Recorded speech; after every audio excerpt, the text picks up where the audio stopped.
Hey everyone, welcome to Curveball. I'm Heather Campbell, and today I'm with Amy Jo Esser, who just told me that being on this podcast was her bold move for the day. So let's make it good. So Amy Jo, this nice, sweet lady, has been handed some brutal curveballs. She was losing her brother far too young, then losing not one, but two jobs that she absolutely loved. The kind of losses that force you to ask, like, who am I? And who am I if I'm not my job or I'm not a sibling? Like, you just have that identity crisis. Instead of getting stuck, Amy Jo really listened. She doubled down on her health, her faith, and her belief that we are more than our titles. Oh my God, that's so true. Today, she's a leadership and accountability coach helping people build what she calls winning rhythms. And I've heard her talk a little bit about this. I can't wait to learn more. Daily practices that help you finish strong no matter what life throws your way. So welcome to Curveball, Amy. Thank you. Jo, sorry. That's Do you prefer okay. Amy Jo, does it matter? It doesn't matter. Even some people call me AJ. I answer to them all. Oh, I would love to have a name like AJ. Like, that's awesome. Yeah, I'm gonna you call call AJ. me that. A lot of people, my coworkers, I've worked, and I think it started, used to sign my name AJ instead of always writing Amy Jo. And so, yeah. It's super cool. Yeah. So it's nice that you have something cool like a nickname built in. That's awesome. So let's start with the first one, losing your brother. He was only 43. I had a brother who died when he was 42. So I totally understand that. How did that loss change the way you looked at life at that point? Can I just insert something before I answer your question? Yes, of course. Okay. I just want to let everyone know, if you don't already know, Heather is the most amazing person. And I truly believe she is as beautiful on the inside as she's the outside. We did get an opportunity we were both chosen to speak on a stage at a mastermind in December. But even luckier than that, I got to sit at table number 7 with Heather. We were lucky number 7. And I just have to say that I was in awe of how caring Heather was. She asked amazing questions when we were all supposed to be helping each other. And I just admired how much she dug in and she asked meaningful questions. And so, Heather, I just wanted to edify you here because I just felt like if anyone needs coaching by Heather, this is a plug for that, because you just you really care. I received that. I wanted to make sure and get that in before. Oh, you are so nice. Thank you. And the question was, how did I handle losing my brother at 43? It was a shock for us. He died in a bathtub, and unfortunately his kids found him. Oh, no. The parents were divorced, and it was hard. It was very hard, as you can imagine. And I was the executor and the trustee and all of that. But when you have something like that happens, it makes you step back and start evaluating your life. And we'll probably get into this, but I am a person who works out every single day. But it made me double down on my health and decide that I didn't want to have a life unfinished. It happened so quickly for him. He didn't get a chance to finish his life. Right. I was honored because we did talk every week or two, and he always remembered to tell me how much he loved me when he hung up, which it brings tears to my eyes that he did that. And that also has served as a reminder to me too, you always need to let people know if you love them, if you care for them, because you just never know. You never know. And it was that sudden loss. So it made me, again, like I said, I worked out, but my health, my eating habits were crap. They're much better now, but they can still be much better. Coming from Wisconsin. Like, what was a day in the life for you? Like before, when you were unhealthy versus now that you're healthy? Because you look very healthy. Thank you we'll talk about, I've worked out for over 30 years straight, not missing a day. Well, probably in those same 30 years, I didn't miss eating a day of ice cream or before that. Growing up in Wisconsin. So That was, oh my God, custard. It's like custard yes, everywhere. custard. Culver Yes. Oh started my here gosh, it's so good. in Madison, if anybody knows about Culver's custard. So yeah. So that I did stop eating ice cream every single day. And even at around that same time, you go to the doctor every year and had the blood work, and my blood work wasn't the greatest. Mm. And I don't remember in which area, but my daughter then said to me, it's probably because you eat, at the time, I don't remember if they switched the name, you eat sugar smacks every day. I loved my sugar smacks. And then they changed the name to smacks to sound healthier. I know. It's not funny. Remember how like it used to be super sugar crisp? And then they changed it to super honey crisp, and then it was just honey crisp. But yeah, sugar smacks, that's the one with the frog, right? Yes. Oh my God. I forgot about the frog. Funny. So it was some of that too that I started and doubling down. And now when I think about it, it is something that's kind of part of my winning rhythms that we'll talk about. But if I didn't like doing something, and I probably wasn't drinking a lot of water at the time, water did nothing for me. I just wasn't a big drinker of anything. Right. And so I started drinking the water, making myself drink 40 to 60 ounces within the first hour and a half I was up. I would drink 20 ounces in the first 20 minutes because that helps wake you up faster. Oh, that's interesting. And then you got the 20 minutes, you got the 20 ounces done. So that was another thing. And then fruit, I wasn't a big fruit and veggie eater. So I started making myself eat those things first. Right. And I have fallen in love with all of that. And that's all the healthy foods now. Right. I crave so much more than I was a major sugar freak. I mean, they say it's like addiction to cocaine. I still have some sugar and I still eat some ice cream, but it's way, way back and I'm much more balanced with my eating habits and just trying to take care of myself in a better way. Right. Well, I really appreciate that too. Like when you're trying to change, I have to have like a complete pattern interruption. Otherwise, I can get, like, for instance, I'm so bad about taking my medication, my ADHD medication, and I really need it. And I know how important it is to be consistent. So I've tried everything like, I put it out. I mean, I've just tried all these other things. And I realize, no, you have to do it before you do anything else. Because I get up, I take a wee, and then I brush my teeth immediately. And so if I start brushing my teeth, then my day, now my habits are in motion, and it's much easier for me to forget. But I realize I'm like, oh, you have to take it before you brush your teeth. Yes. I mean,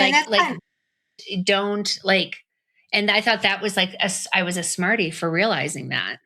That is smart. I mean, there's a whole book written on that. In fact, it's called Tiny Habits by BJ Fogg. And he talks about, and even for me, I take a couple pills when I get up. I have it on my headboard. So I see it when I get up. I keep water there. But yeah, in Tiny Habits, he talks about if you're not a flosser of your teeth, you do one and you do it right after you brush your teeth. So you're stacking these tiny habits. Oh, right. But what you're saying really is perfect. That's how my whole methodology, my winning rhythms formula all started, was all because of that. Because it is about habits and routines. Right. Yeah. Well, because habits and routines, I think we say those words and people are just like, oh, a routine. And then I'm like, well, I like to call it a ritual. And I don't know if that sounds like too culty or something, but it's like, I guess,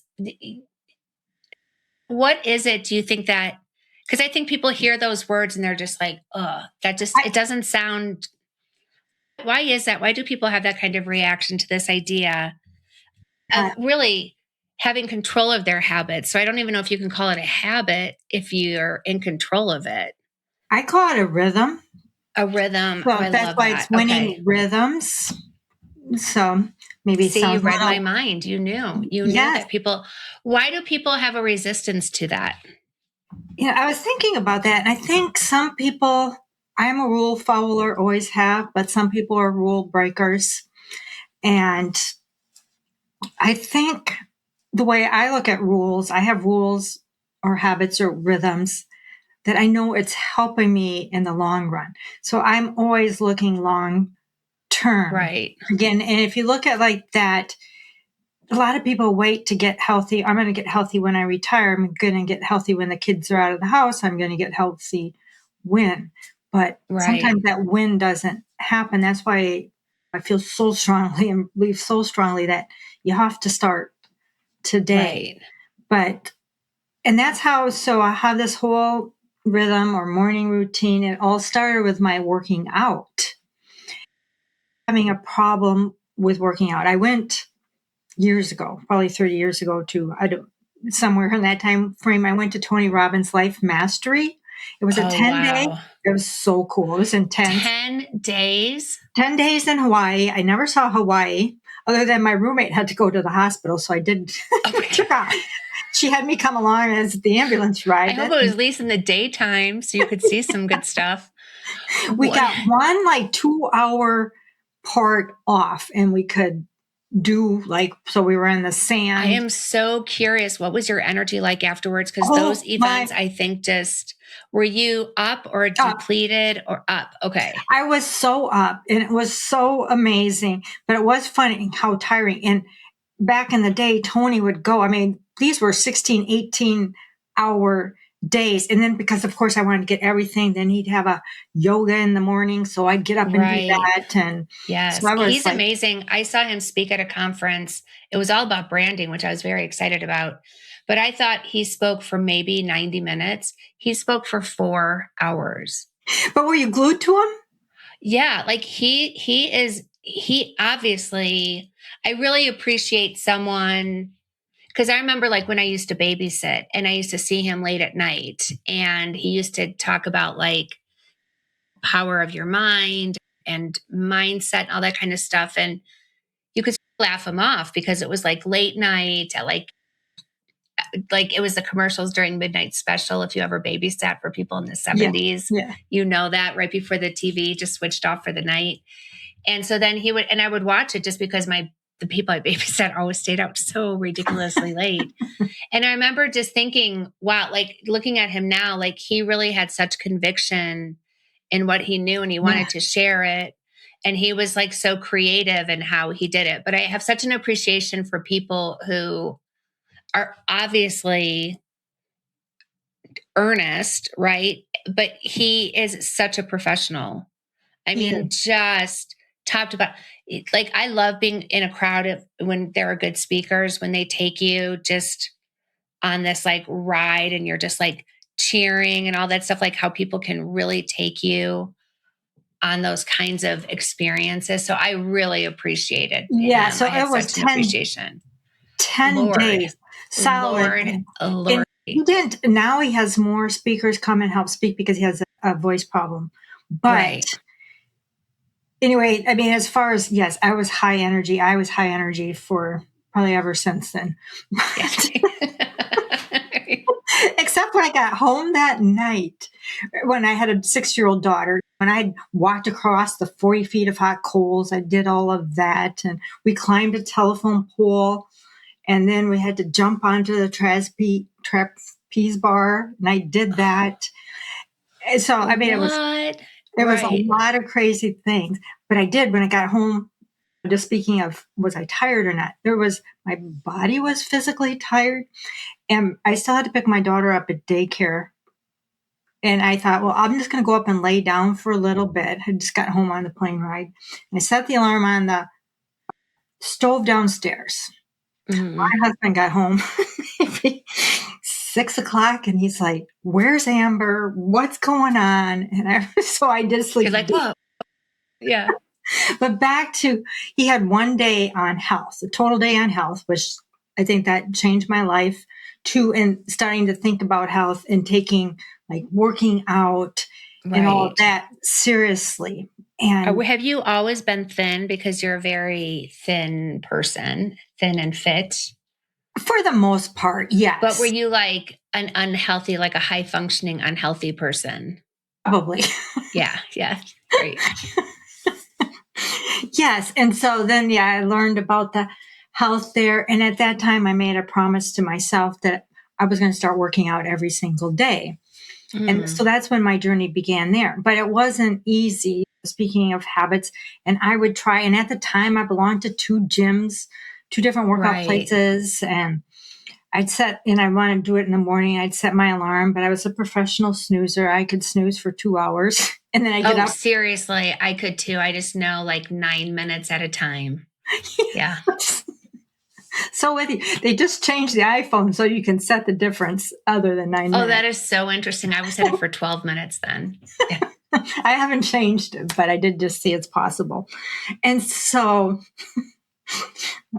so I would try and I didn't. And then I can work out on my noon hour because I had a gym there that I belonged to. And then, of course, lunch would come and my friends would ask to go out to lunch. And it's like workout, lunch. It was always right. lunch. Yes. And after work, I was either going to work out with my husband and he would get caught at work or I would get caught up at work. And then it just like, it never happened. And I went through this cycle of it until finally that's when I'm like, all right, I'm going to have to do it first thing in the morning. And I just made it like when I get up, I go downstairs. I don't remember if I was belonging to clubs when I first started where I would work out. Now it's always downstairs, but I would just go down and I couldn't talk myself out of it. It was the first thing I had to do. And it just became such a habit doing it that way.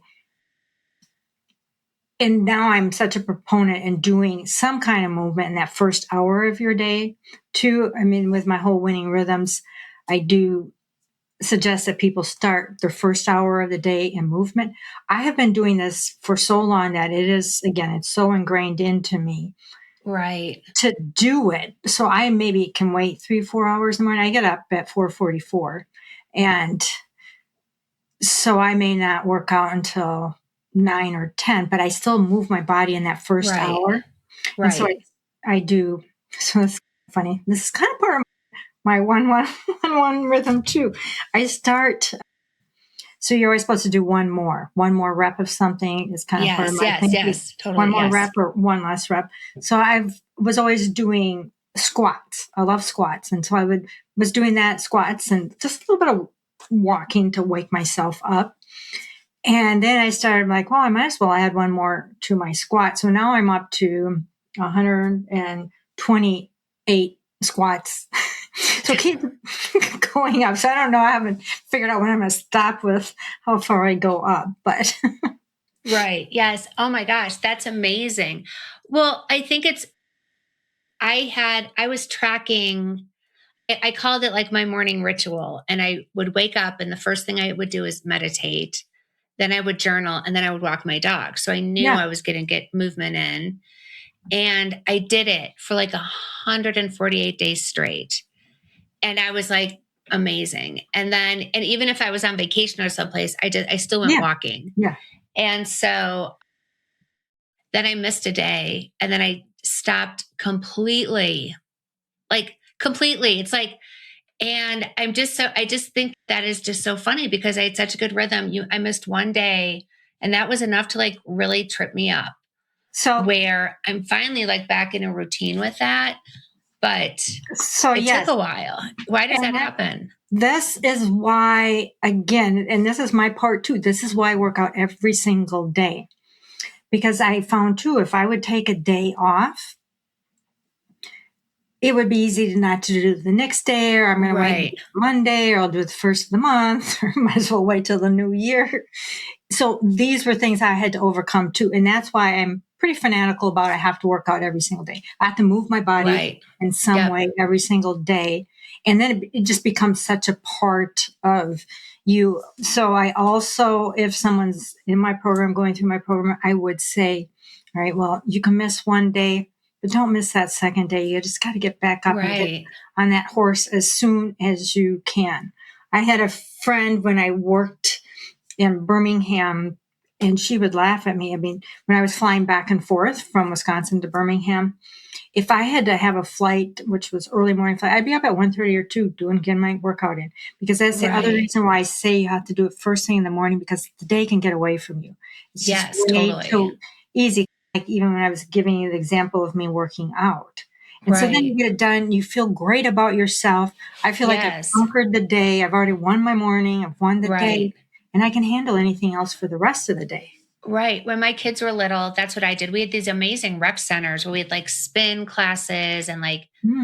balance ball classes, like great, like body pump, like all that stuff. And I would get up at 5. There was actually a spin class at 5:05 in the morning. So on those days, I would literally sleep, put my hair in braids. I would sleep in my workout clothes and wake up at like 10 to 5 and just be on that bike at 5:05, just being like, 15 minutes ago, I was legit in bed. But I know that feeling. I've never once regretted waking up and working out, because then it is done for the day, because my days could go like 100%. So I'm so curious. So your work centers is about daily discipline and consistency through it's also called the finish line formula too. So there's a Yes. second half to this, winning rhythms finish line formula.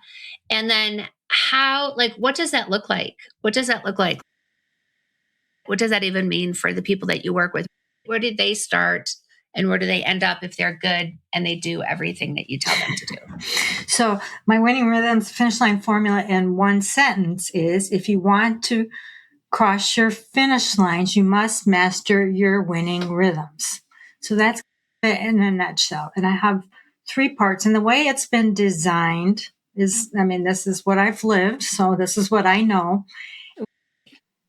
And it's all designed first. I believe if you can't lead yourself, you're not going to be a great leader in other places. And so that's why, to me, it's important in the program, especially if people don't have any kind of workout movement routine. Right.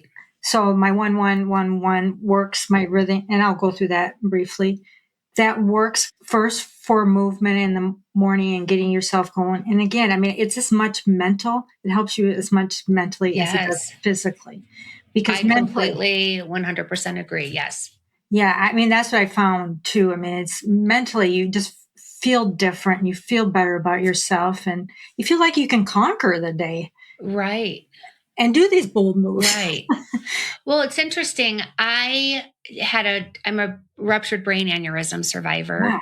And it's been interesting, my recovery. And I used to practice hot yoga. And for about 18 months, like I had to stop because I couldn't really do it. Yeah. My body was very jacked up. And then when I started to heal, I was really inconsistent, but it also wasn't calling me. Like I did not feel called back to the practice. And so I wasn't really doing anything. Anyways, blah, blah, blah. I started working with a somatic bodywork person that's completely changed my life. Oh. And I remember being very excited to get back to my mat and get back to hot yoga. What was really interesting is my first 2, because sometimes you exercise and it's like your whole body feels like the movie Fantasia. Like I feel like my blood cells are like, yay, fantastic. This is amazing. And so I was really looking forward to having that kind of experience.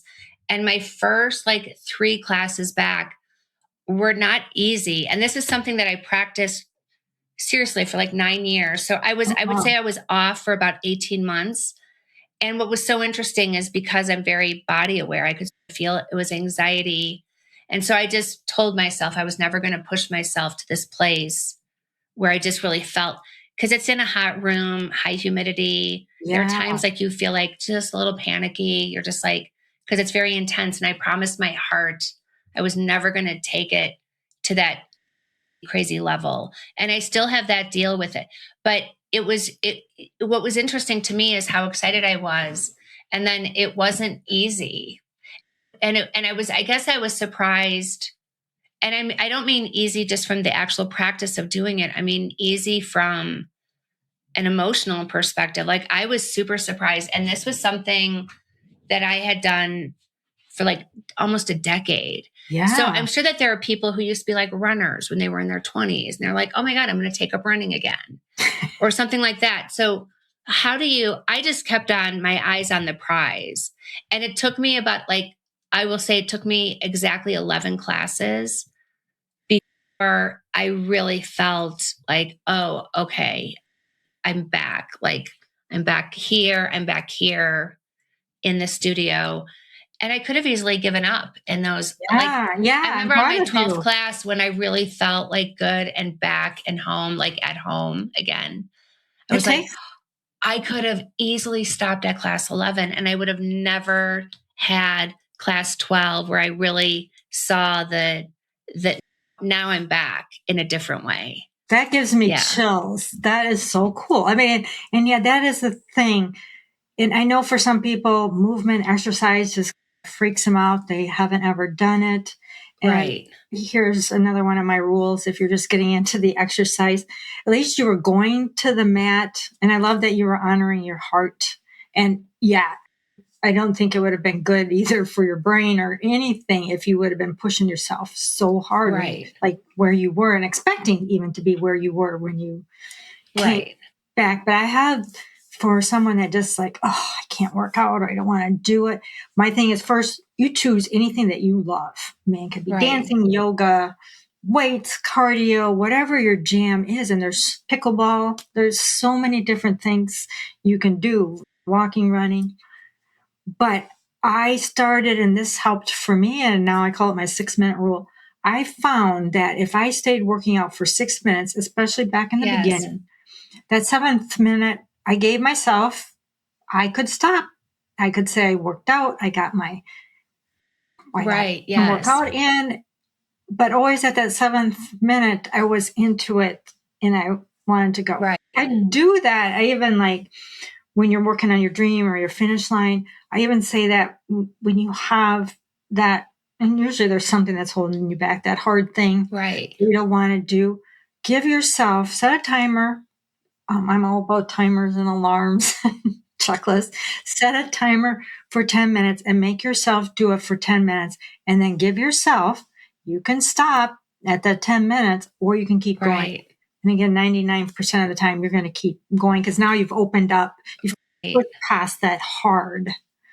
And that's like you had to stay and push past the hard. And sometimes, I mean, Yes. it can take 11, 12 times. Right. Like I was surprised. And one of the things too, is I really realized, is that, and I mean, I had a brain issue. So obviously, literally, figuratively, and understandably, I was in my head, but I realized my heart has a lot of wisdom. So when my heart was really feeling anxious, I was like, what is going on?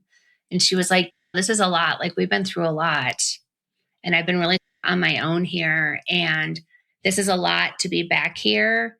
It's a lot physically, it's a lot emotionally. So just, and it was so nice. Like, I mean, I literally had this conversation with my heart and I was like, wow, Yeah, I'm that's going to so start cool. asking you more questions. I know we've been talking a lot about exercise, but is exercise an element of winning rhythms or it doesn't, or is it like movement is part, like It's you had movement. something that you called the I like 1-1-1-1 strategy, 11-11. I love that. What is that? Okay, so once we go through, I have an awareness rhythm that you all go through, and once you figure out and you're figuring out your finish line, then you get to the winning rhythm. And Right. so the way I teach it again is I believe you have to do the movement and you go through the 1-1-1s, which I'll talk through.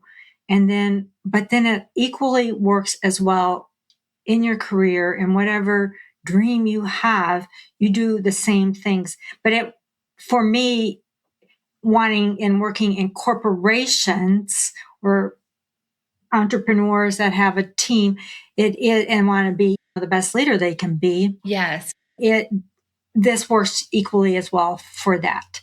But Okay. I'll walk you through it quick with the 1-1-1-1. So, and actually even the first one that's not part of the 11-11 is I always say focus on your one dream or on your movement first. So you're just like, and I mean, so if you're doing the hot yoga, then maybe stay with that first. I mean, if people need different, some people need to mix it up with the workouts. But right. Anyway, so the first one is 1 hour a day you spend in movement. Now, I was thinking about you, Heather, though, like when you were having your brain issues. So this isn't true for everyone. I mean, I think you were just having a hard time even operating Yes. a lot of Yes. your body. Yeah. So when I was thinking about that, like, okay, well, it wouldn't necessarily work for her there, but then you could be doing maybe positive kind of things, or Right. But I could have done things like stretching. Like if I yes, knew stretching is that one. Yeah, I could have done stretching, I could have, like, I knew walking was really difficult for me then.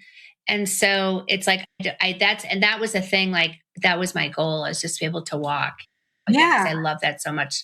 yeah. Walking is, I think, the best. It's free, it's amazing.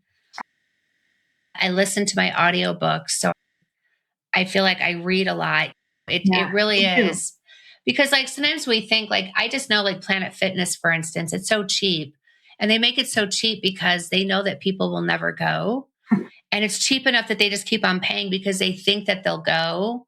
Or it's such a low Oh, cost that they're just interesting. like, okay, well, there's a chance I might someday go.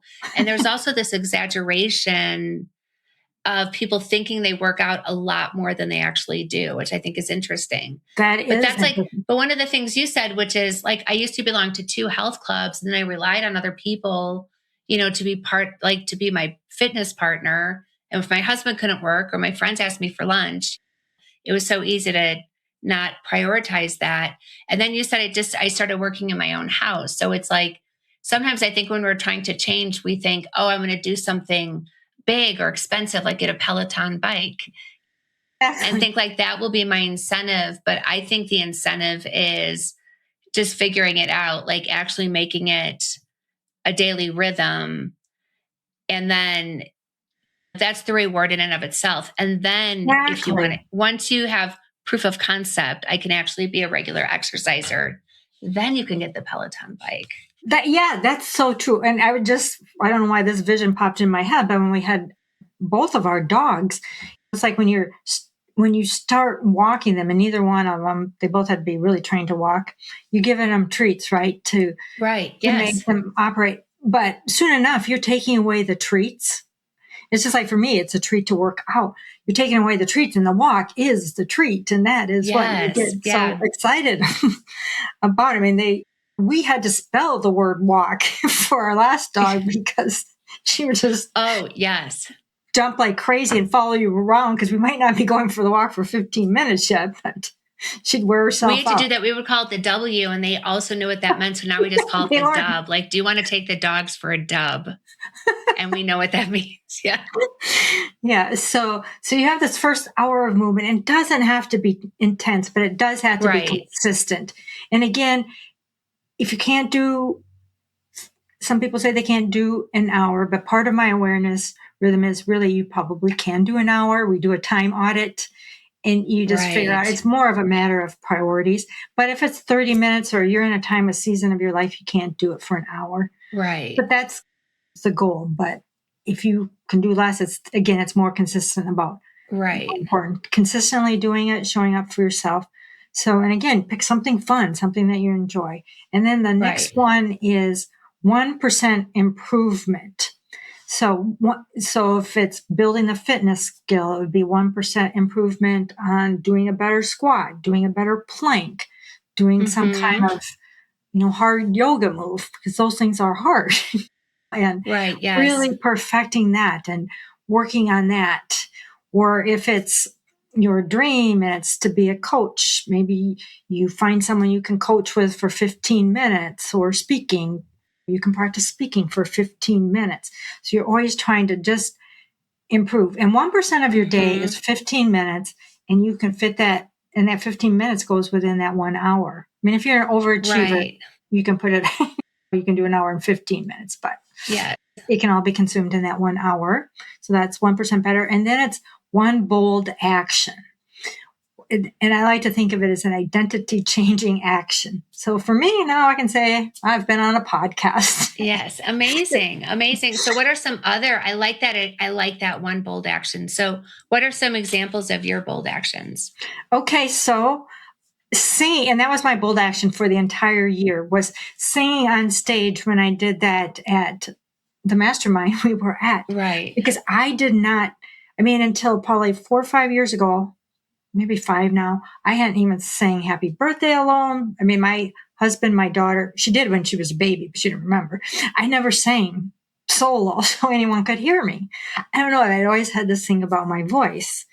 And since I worked for Roger Love, the #1 vocal coach and speaking coach, we do daily warm-ups. Now that's part of my morning warm-up is doing daily warm-ups. And you are singing, but it's for speakers. And then he has different warm-ups if you're a singer and all of that. Mm-hmm.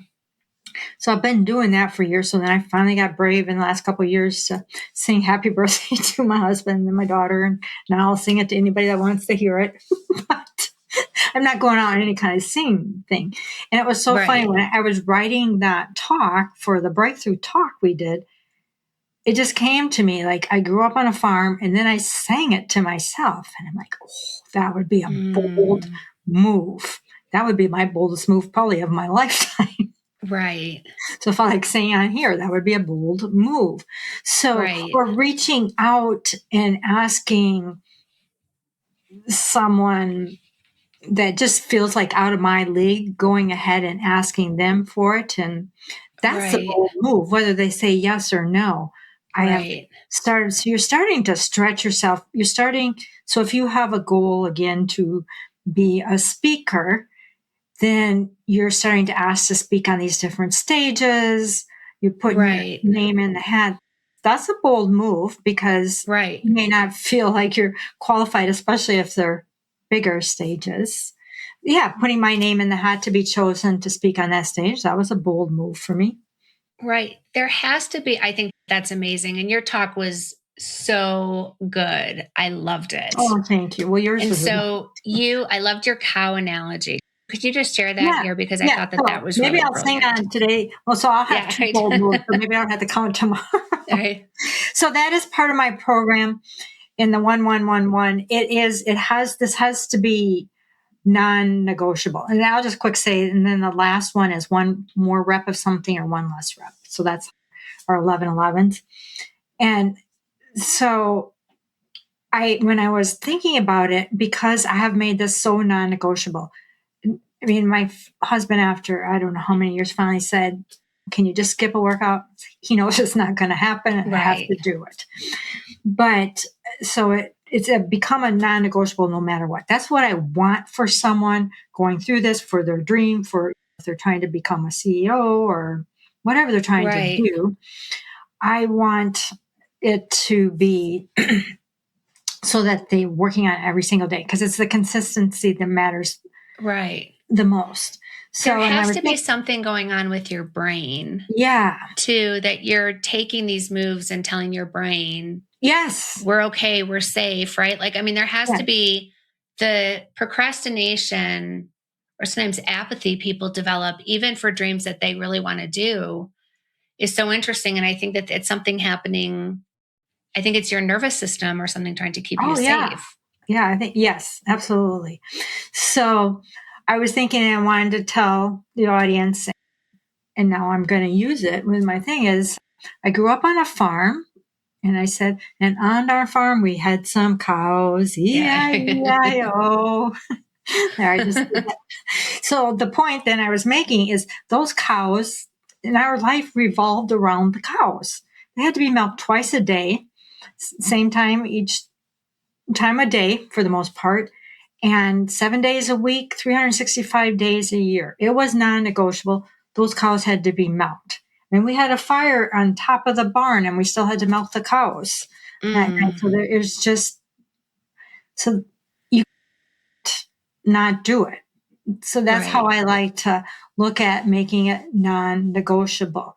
So if you want this dream so bad, start making it more non-negotiable and showing up for yourself and consistently. And again, it's not going so far in and don't being so intense in the beginning. It's still consistency is better than intensity because some people. Yes. I heard this story by John Maxwell. I got to say this again. Consistency is better than intensity. Yes. That is so wise. Yes. So anyway, that's part of this 1111 winning rhythm. The big part is you do have to make it non-negotiable. So you figure that out, because I don't know about you, but when I listen to myself, I'm a major negotiator with myself. For sure. Right. Yeah. And so I don't negotiate with myself if I'm going to work out or not anymore in the morning. I don't negotiate if I'm going to work on my dream or not. Right. So, I mean, and that helps with the decision fatigue too, because they say that's a real thing. So it's not a decision you have to make. You just know you're going to do it.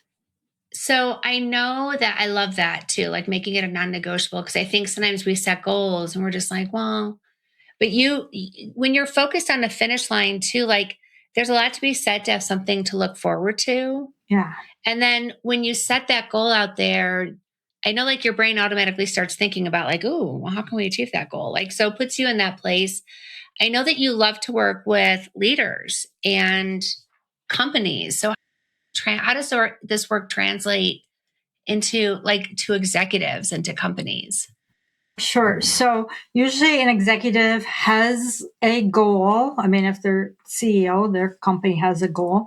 Or if you're a C-suite, or maybe not at the C-suite and you want to get to the C-suite, so that could be a goal. And or if you have teams too, it all works. So you figure out what's most important. If you want to become into the C-suite, you're going to spend 1 hour a day on your job trying to figure out how you can do the best thing possible. It's usually the hardest thing, the thing that you're avoiding. That's the thing you probably need to spend that hour each day, and you just keep knocking away at it, whittling until it's done. So you can do that, but it's for me too, how I'm getting back into corporations and working with leadership was I didn't lose a single employee for the 12 years when I had a team below me, and I did certain things. I mean, I studied leadership, and I knew I didn't want to lose an employee because I knew how hard it was for me. I was very particular in how I hired and it took a long time. And the 2 times that my bosses forced me to hurry up and hire, those were the 2 people I had to let go. No one left go willingly. Right. But so working in part of my processes too is like you have to love your job. I mean, I always went in loving my job. You have to love your people. If you're a leader, you should have people. You got to love them. You got to love your problems, and you got to love your processes. Really, for me, when I'm digging deep again, it's like love is the number one business strategy. If you're not loving all of that and not giving it all, I mean, you got to love to want to move to that next level, or you've got to love to want to be the best leader you can be. I mean, that was my goal. It's like, am I being the best leader I can be? No, there's always something more I could do. So I was always working on something, studying, going to different conferences, reading, researching, and practicing what I was learning. So they can spend the 1 hour there. And if you're working with teams, you figure out what each team member or as a team that you need to do that 1% improvement. Right. And they only have to spend 15 minutes a day working on that improvement. So they get time to do that. And when I was a leader too, I would let all of my team on Fridays take 1 to 2 hours just to spend improving themselves on something that they could bring back to the team, some kind of little pet project. Right. And that went well. And then again, doing the one bold move, like sometimes it might be, you don't want to, you have another department and the 2 departments don't necessarily agree, but taking the initiative, being bold, and ask for that meeting and just work through the problem. Right. It's usually better just to work through that problem instead of harboring that, not getting along or whatever. And then, well, I always thought it was so interesting that when you become a leader, like I worked at a company where we would go to this very expensive, very cool program when you were like became an officer of the company. But then there wasn't anything formalized. Like you were still, I also think it's so interesting that there's so much, especially if you have like a sort of a retail business, like there's so much training for like on-site associates and things like that. But then people in the corporate office, it's like, no, just figure that out on your own. And now that I know what I know about just how like your whole family shows up to work with you, like, I mean, it's just such a funny thing to not have more intention around. I think it's so important Yeah. and it's so expensive too it's just expensive to hire people, to pay an executive, to be that. So if someone is listening and they're feeling like, okay, I have a big goal, what is one small, like doable rhythm, or what's like a baby rhythm they could maybe incorporate that will get them on the path to like that sense of like control and confidence on their way to the finish line? Yeah. So if they think they know what the goal is, one small thing, again, you can start small. I mean, you're asking ones. So just spend 15 minutes a day doing something towards that goal. And even sometimes you may think you have this goal, but once you start spending a little bit of time being curious, just spend some time Yes. being curious about that goal and thinking about it. Maybe checking in with someone who has already reached that goal, or successful people love to share their successes. Right. Yes. You know, the people that aren't really willing to share those that you probably don't want Right. to anyway, right? Yeah.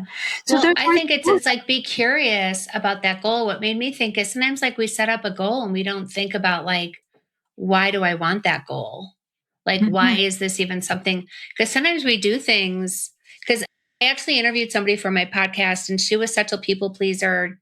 She was like, she looked around, she had like this great job, and she's like, is this really me or did I people please my way into this life?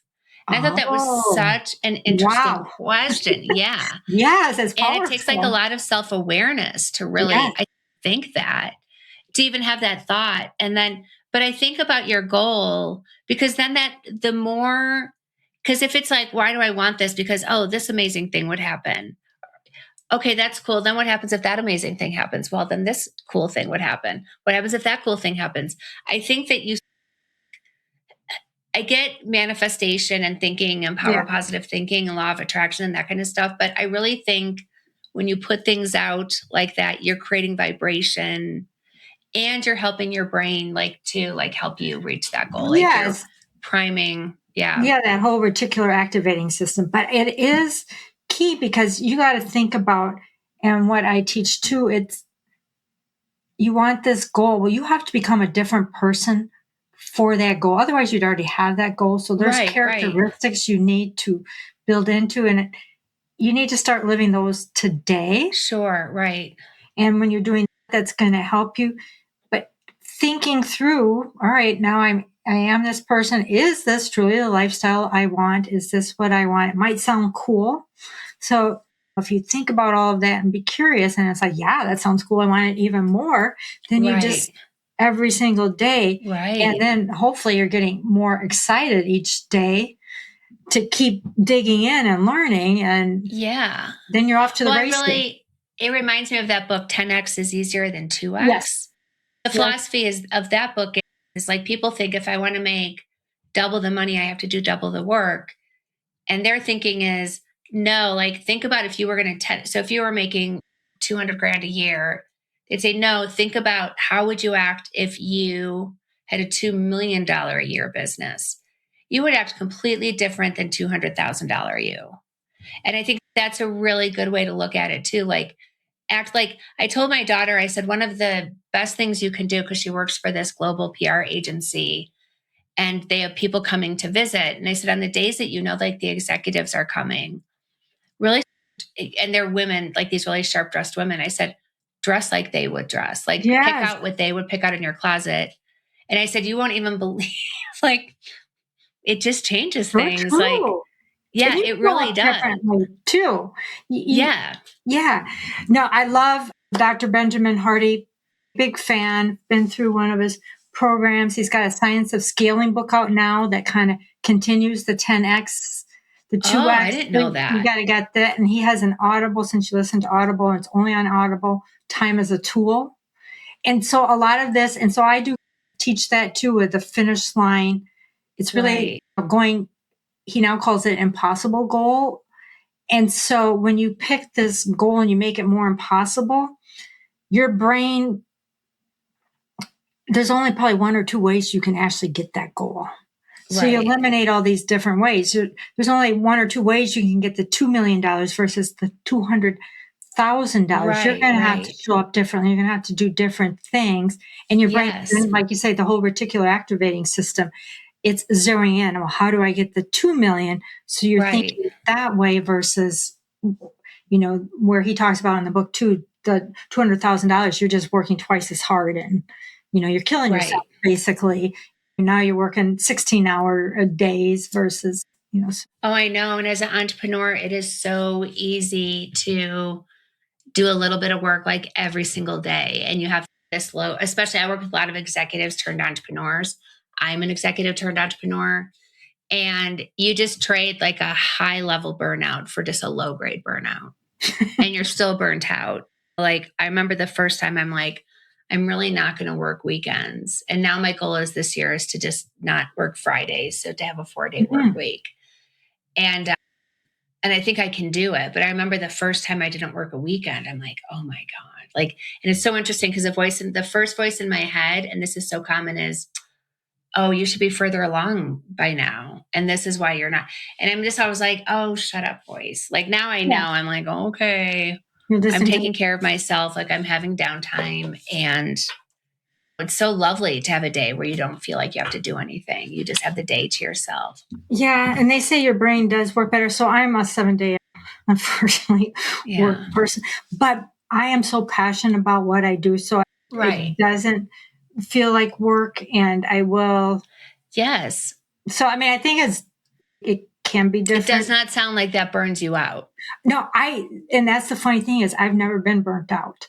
And so I started thinking about that too. I've been like, because like, how can I help teach that? Because I've never been burnt out. I think it's because I do choose to do what I love. And I choose to love my problems and the processes and the people that I get to work with.